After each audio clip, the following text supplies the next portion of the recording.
En tout cas, message de Nezakaka, to soutenir nanu mokonzi mboka nanu Félix, to soutenir nanu, mais azaye moko, il faut to bananu ko kata barasu.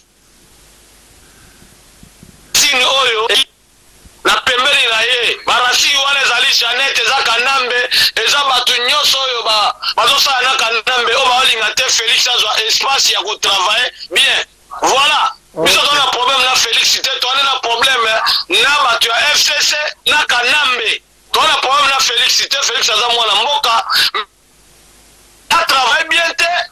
Moi travaille bien ezali te esi le temps que mwana ya ndeke mwana ba jardinier politique Kanambe enfant bata enfant de la rue na bandeko ne bazoe baza wana ako travaille bien te. Il faut tokende ya turu oyo tout droit tikinga kati kolongola ko évacuer mwana.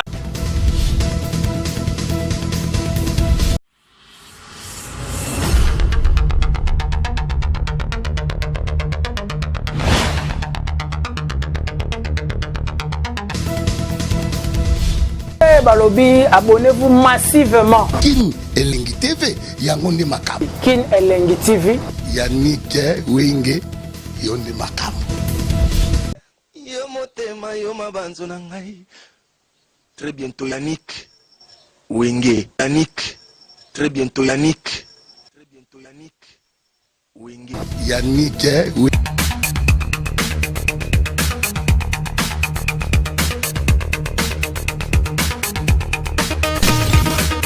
Mesdames, Demoiselles et Messieurs, bonjour et bonsoir, merci parce que vous êtes nombreux partout en train de nous suivre, partout dans le monde à travers cette émission. Bossolo na Congo, c'est votre émission, une émission de divertissement, l'émission qui vous permet à découvrir des Congolais vivant partout dans le monde à travers cette émission. Bossolo na Congo, c'est votre émission, une émission vraiment de divertissement. Vous êtes partout dans le monde, vous êtes à Lubumbashi, vous êtes à Kinshasa, vous êtes au Congo-Brazzaville, vous êtes partout dans le monde en train de nous suivre à travers cette émission. C'est votre Yannick Wenge, mais tu as tourné dans la carte de Kibonzambe, la carte de l'émission Oyo, de Solo na Congo. Mesdames, Mesdemoiselles et Messieurs, vous êtes partout, je sais que vous êtes en train de nous suivre.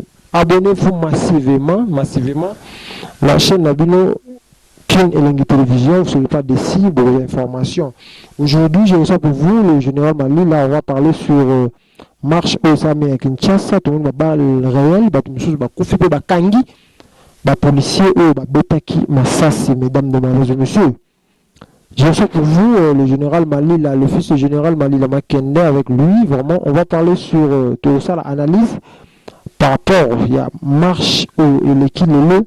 Ndenge tomoni lamuka tomoni IDPS bango tout baeki na marche wana pona pour protester contre Rosa Malonda azala à tête ya seni ya mboka na biso aza moto FCC ba congolais balingaki lisusu te moto FCC na mboka na biso likolo. Je reçois pour vous le général Malila, le fils de général Malila Makende. Général Malila, bonjour.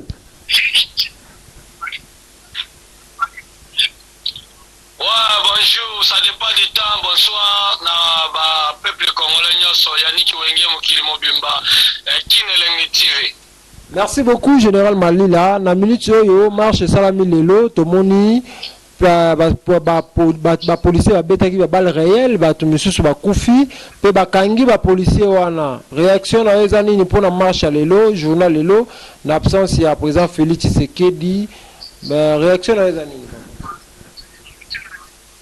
Mais réaction na ezali que marche yango eza ko aborder na quoi parce que basali ba marche belé loko moko simbate. Bakenda dernièrement na parlement et loko moko simbezate. Siko ba continuer ka kosala ba marche po bato bakufaka. Et si on t'a que kolo moto yo ava tête ya makambo nyonso ezoleka na mboka. Akimi na ya zate. Voilà, donc pour la marche wala eza ko eza nango na nécessaire te bato basalaka ba marche to babimaka libanda po bakufa batika ba famille na bango important que moto a signé d'accord écoute pas na ezana ekulate abo misaka batu pamba. Ok, merci beaucoup Général Malila. Vous allez combattre, mais ce qui ressemble à l'autre FCC wana aza président Seni était que bino ba combattant bo accepter en auto bo linga yangote parce que za FCC ndem tuzo la boso ya Seni pour na ba élection ya 2023. Mais nani nanga baza ki muta FCC. Muta FCC. Voilà. Résultat yango bino mo bomona ki Félix ba programme ki Félix ke mutazoka élection mais mutazoka élection c'est Martin Fayulu. Mais là qui Félix c'est que di mutazoka élection. C'est ça qui Félix c'est que di mutazoka élection il y a 2018, 2019 je crois. Est-ce que vous avez les preuves? La limite que y a mutazoka nanga zalaki azamutu FCC. Oyo kanambe a tinaki a bibli ba résultat. Sikoyo eza le même eloko oyo kanambe asalaki yango azwi mutu na ya FCC ale kuna po tango ke na élection ya 2023 ba publier comme président de la République. Voilà c'est le commenté parce que mutu a dirigé moko c'est kanambe c'est pas Félix. Félix a un complément. On va remettre un complément d'objet direct. Voilà. Merci beaucoup, Général Malila. Général Malila. Général Malila, aujourd'hui, Tomoni, Félix Anani, Martin Fayulu Andimi, à Tiki Rando, à Limbisi Félix Tshisekedi par rapport à Mambeleka pour les chrétiens. Pourquoi bino ba combattant bo changer té bino bo tikali kaka na kanda mais Martin Fayulu oyo bolo ba ke ba yiba pouvoir yé à Limbisi Félix Tshisekedi par rapport à makamnyo soleka bino bozo limbisi té kwani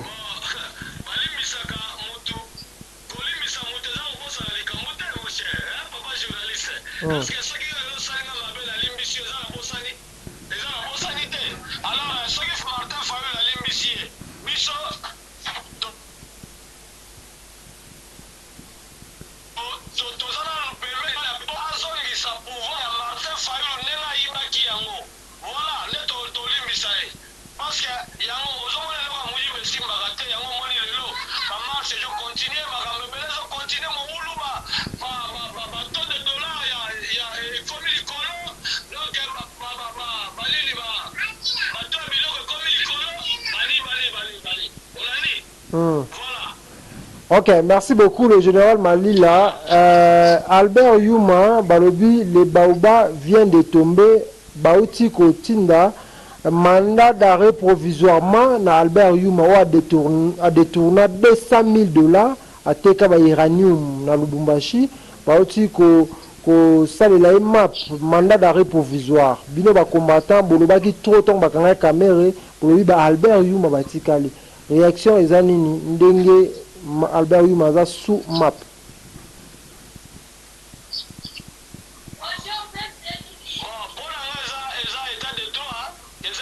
Siko ondimi que état de droit est en solo la Congo. Ondimi que état de droit est ali. Ondimi que état de droit est en Congo.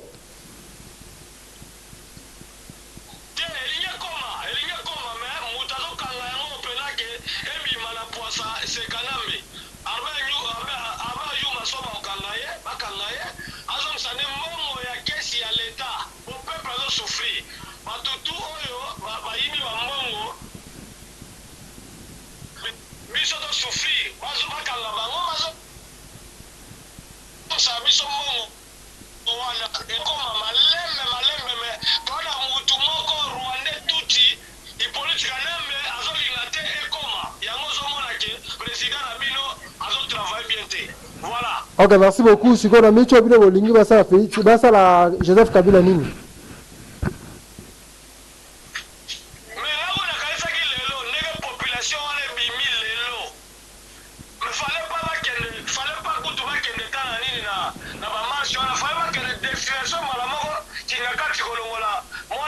Ya ya ndeke wana mwana ndeke wana femme de la rue balongola nanu politika nambe bakanga ye soko babomi ye na bandeko na ye comme ça biso na Félix tokosola comme ça batikala Félix espace ya kosala esi lotake kanamba aza wana Félix akosala bien te parce que azwi bato na ye atie bango da batete ya seni voilà akosalaka bien te voilà. Ok, le général Malila, merci beaucoup. Na intervention na yo, na minute yo, tozo lo baboye, marche salami, to moni balu marche salami kitoko, lamuko ezaki wana, batu ya Moïse Katumbi bazaki wana, batu nyoso bazaki wana contre FCC. Siko pourquoi bo yo zo kwa accepter marche wana te balu ba lamuko ezaki wana, yo parti na eza nini?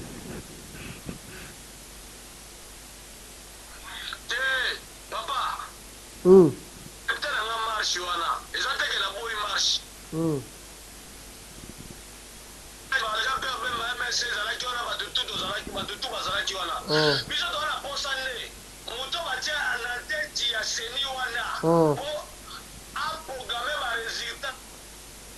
En 2023.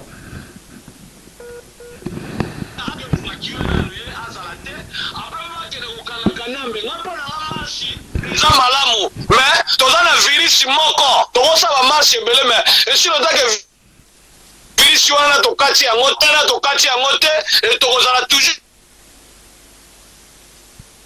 tokosalaka bamarche. Ok, merci beaucoup Général Malila. La minute oyo bandeko ba congolais batali partout au baza partout dans le monde entier. Message ni nokolo bana ba congolais au bazo tala osikoyo. Message était que Général Malila, le fils de Général Malila Makende bat bayokio. Message au ces années. En tout cas message ngezaka to soutenir nanu mokonzi mboka nanu Félix to soutenir ye nanu mais aza ye moko il faut to bananu ko kata barasu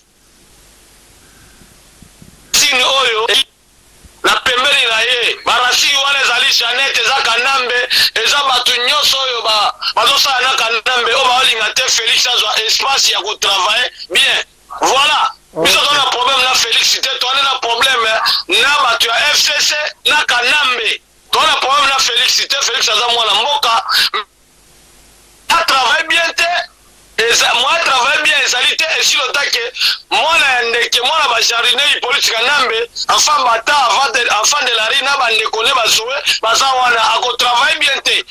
Il faut tokende ya turu oyo tout droit tikinga kati kolongola ko évacuer mwana ndeke wana message na nga yango wana tous les combattants tombo boza si so bo sangani bo kekinga kati pe bo kani kabila bo donc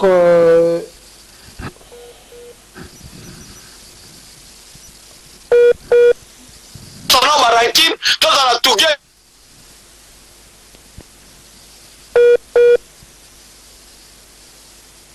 Mesdames, demoiselles et messieurs, il y a Général Malila, connexion exactement malamuté à lobby. Donc après marche Oyo, tu continues, Bishop Congolais, tout droit na Kingakati. Mesdames, demoiselles et messieurs, donc ceux qui va Congolais, il y a. Continuez, Général. Pourquoi déplacer place aux alliés parce que aux autres joyeux n'a moins entrecoupé. Pourquoi déplacer place aux alliés pour tous aux malams. Mesdames, demoiselles et messieurs, donc le général Malila, le fils de l'ex-général, de fin général Malila Makende, avec lui vraiment, nous sommes en train de parler sur tout ce qui se passe au Congo à travers cette émission, mesdames, demoiselles et messieurs. Yeah. Pesa message pour toka bwana yo réseau place aux allées abienté pesa message pesa message toka bwana yo sont exact pour déplacer place aux allées toujours quoi bientôt. En tout cas message na ngeza que peuple congolais do telema funga misu no mwana ndeke comme ça biso na biso to revanda to solola ezala ba boketu ezala ba dombo ba Nicole Malila ba bébé Malila ba yo moko Yannick Wenge en tout cas biso peuple congolais totelema tokende olongola kanambe na kingakati comme ça biso na biso tokosolola parce que toana posa ke mboka na biso évoluer ingeta. Merci beaucoup. Pesa quelques mots de votre bwana. Na pesi mbote na Kinelengi TV balobi Kinelengi TV batutu boto s'abonner awa boketua yambo Nicole Malila bébé Malila donc na opesa mbote na Odombo voilà commandé so donc ba combattant nyonso ya poto na Kisasa bato la Mukatu ba Jean-Pierre Bemba ba Moïse Katumbi batutu na pesi donc voilà la lutte continue. Ok, merci beaucoup, mesdames, mesdemoiselles et messieurs. Nous sommes arrivés à la fin de cette émission. C'était pour moi, c'était pour nous, Kinshasa Elengi, Kinelengi. Un grand plaisir de recevoir pour vous le général Malila, le fils du général Malila Makende.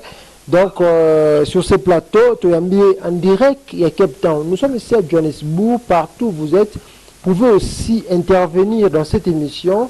De solo na Congo, toujours pour nous plus d'informations sur PNet. Merci beaucoup parce que vous êtes nombreux en train de nous suivre. Nous sommes arrivés à la fin d'ici là.